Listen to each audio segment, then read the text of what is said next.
All right, welcome back to the Central Valley Buzz, everybody. I'm your host, Chuck Leonard. Sitting here with me now, Mr. Michael Bogart. Hello, sir. How's it going? Great, Chuck. What's happening in the Christian world? Well, of course, a lot is always happening in the Christian world. One of the things that we do with my ministry, Aspect Ministries, is we talk about millennials. We help people understand the millennial generation. And I was thinking about when Mike Reynolds was talking about that young man in Milwaukee who was killed, and that his father had come on and talked about him being such a terrible role model. This is one of the issues I think that the millennial generation really has to deal with, is this issue Bad parents? Well, it's just that the parents weren't around as much, you know. Our generation, you and me, we're the ones that raised the millennials. A lot of us were out working and, you know, making a living and, you know, trying to provide and all this sort of thing. So the family time, the one-on-one time wasn't there as much. And it's one of the things millennials complain about quite a bit. What about the video games of kids killing people? Well, I think that has a lot to do with it as well. Yeah, sure. You know, there's a number of characteristics that millennials, you know, tend to have. I mean, they tend to start later in life. They tend to stay home with mom and dad a little bit more. And one of the things I was noticing, and let me back up a little bit and say, as you know, I'm an adjunct professor for several universities and colleges, and one of them is online back in the East Coast. And I normally, every term, I get offered 2 or 3 courses in this online, you know, college back east. And this time was only one, and so I emailed my superior back there and asked her, I said, well, you know, what's the likelihood of some more classes? And she said, well, our enrollment is way down this fall, which I think... Enrollment overall or enrollment in your type of classes? Enrollment overall was way down, and I thought, I wonder what that's all about. So I went, and you know, I also teach for West Hills Community College in Lemoore, and I noticed something very different for the very first time this fall, and that is I have no wait list in any of my classes. Really? A year ago, I had full classes plus 6 or 7 on the wait list. This year, the classes are about full, but no wait list. Then I remembered a conversation I had with another university I teach for, and they were saying, yeah, we're kind of struggling. So I'm wondering what's going on with college enrollments right now. If for 3 different universities that I deal with, enrollments are kind of down, I'm wondering if there's some kind of a trend going on among millennials about going back to college. Maybe they're just getting specialized training? Yeah, I don't know. I don't have a theory. Is the economy that bad? Or have they just given up on college being a ticket to a better future? I really don't know. Well, don't take it personal, Mike. Well, hopefully it's not me. I don't know. But you know, that's the one thing. We have told millennials that if they were to get a college education, you know, they're going to get a better job that way. But what do they get? They go to college, they get a degree, and they're still flipping burgers. Right. Or they're still serving in restaurants, or, you know, or whatever their job might be.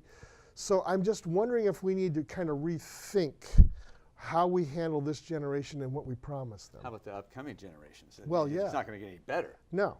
I mean, you look at the future of this country in terms of the economic projections, and I know the president came out recently and said that, you know, all these new jobs were created, but if you dig a little deeper, the jobs are part-time, no benefit kinds of jobs.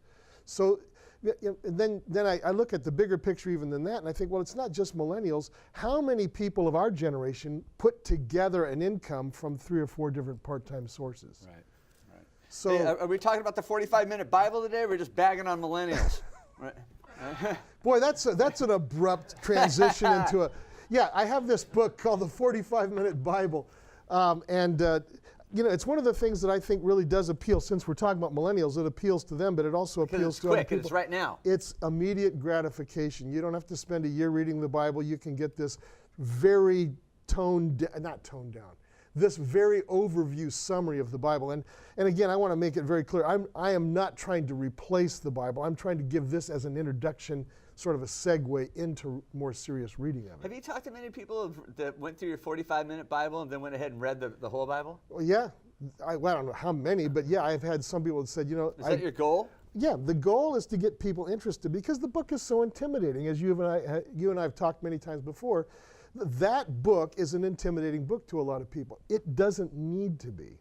And so that's why I wrote this book as a kind of a, you know, 2 or 3 sittings. You can read this book and have a pretty fair idea of what's in there and how to deal with it once you get into it.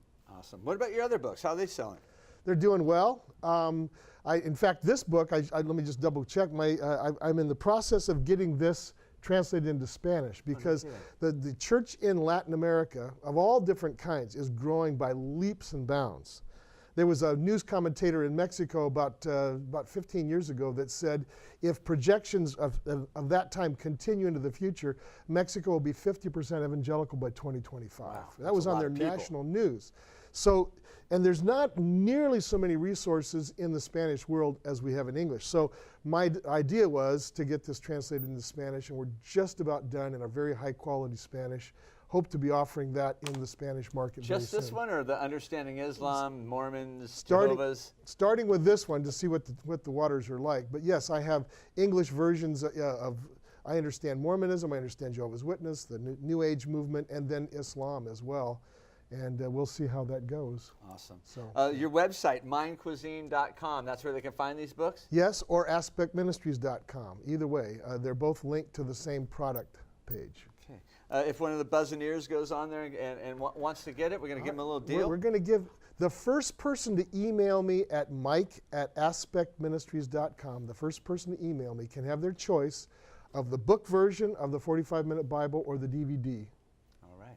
Hey, this is Mike Bogart. He's here with me every Wednesday. Mindcuisine.com. Go check it out. If you see him around, tell him you saw him right here on The Buzz. We're going to take a quick commercial break. We'll be right back. Stick around. Put it there, buddy.